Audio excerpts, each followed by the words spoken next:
You're Chan, right? That Master Pharan is asked. lead. The other nodded, confirming. Yes, Master. Lead the way. Pharan said calmly. Chan nodded again, though he didn't fully understand the situation. Still, he turned and walked ahead, guiding the way out of the forest. Once they were clear of the trees, Pharan carried Khem carefully back to the house. Jett watched them go, his mind racing. The villagers and student friends who had gone searching for Kornkan and his group still hadn't returned. Jett couldn't stay idle. Grabbing a coffee to steady himself, he took Master Pharan's bicycle and prepared to join the search. He even dragged the more determined Chan along, leaving Khem safely in Master Pharan's care. Back at the house, Master Pharan entered a room that was dim and heavy with the scent of incense. This was no ordinary room, it was where Chayot's jar had been kept. Slowly, Pharan lifted the lid, reaching inside to grab Chayot's head and pull the body out. The room was filled with protective magical incantations. No spirits could leave without permission, and none could enter from the outside. It was a space specifically designed by Pharan and his grandfather to control and subdue restless ghosts. Candles flickered on the floor, their flames dancing, yet the atmosphere remained chillingly cold. The air seemed to hum with power. Chayot's spirit trembled as he met Pharan's gaze, feeling as if his very essence might dissolve. Frustration and fear overwhelmed him, and he began to cry. Pharan didn't rush.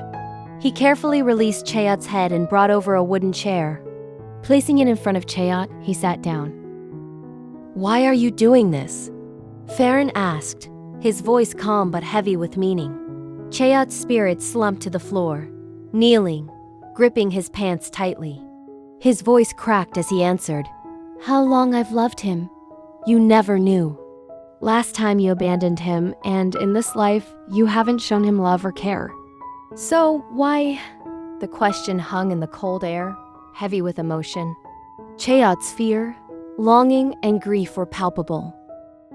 And yet, Pharan sat quietly, listening, a silent weight of understanding and authority in his presence. The room remained tense, the flames flickering, shadows dancing across the walls.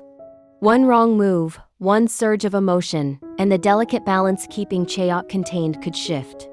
But, for now, there was only the quiet, the questions, and the lingering sorrow of lives intertwined in ways they could hardly untangle. Jett's footsteps faded outside, the search continuing.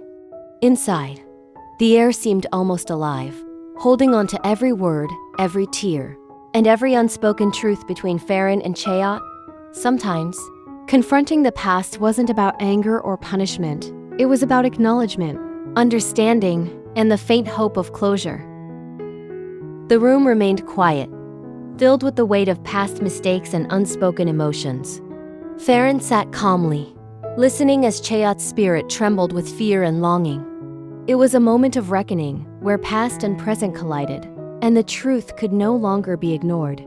If you enjoyed this chapter of Khemjira and want to see how the story unfolds, make sure to like this video, subscribe to the channel, and hit the notification bell so you won't miss any updates.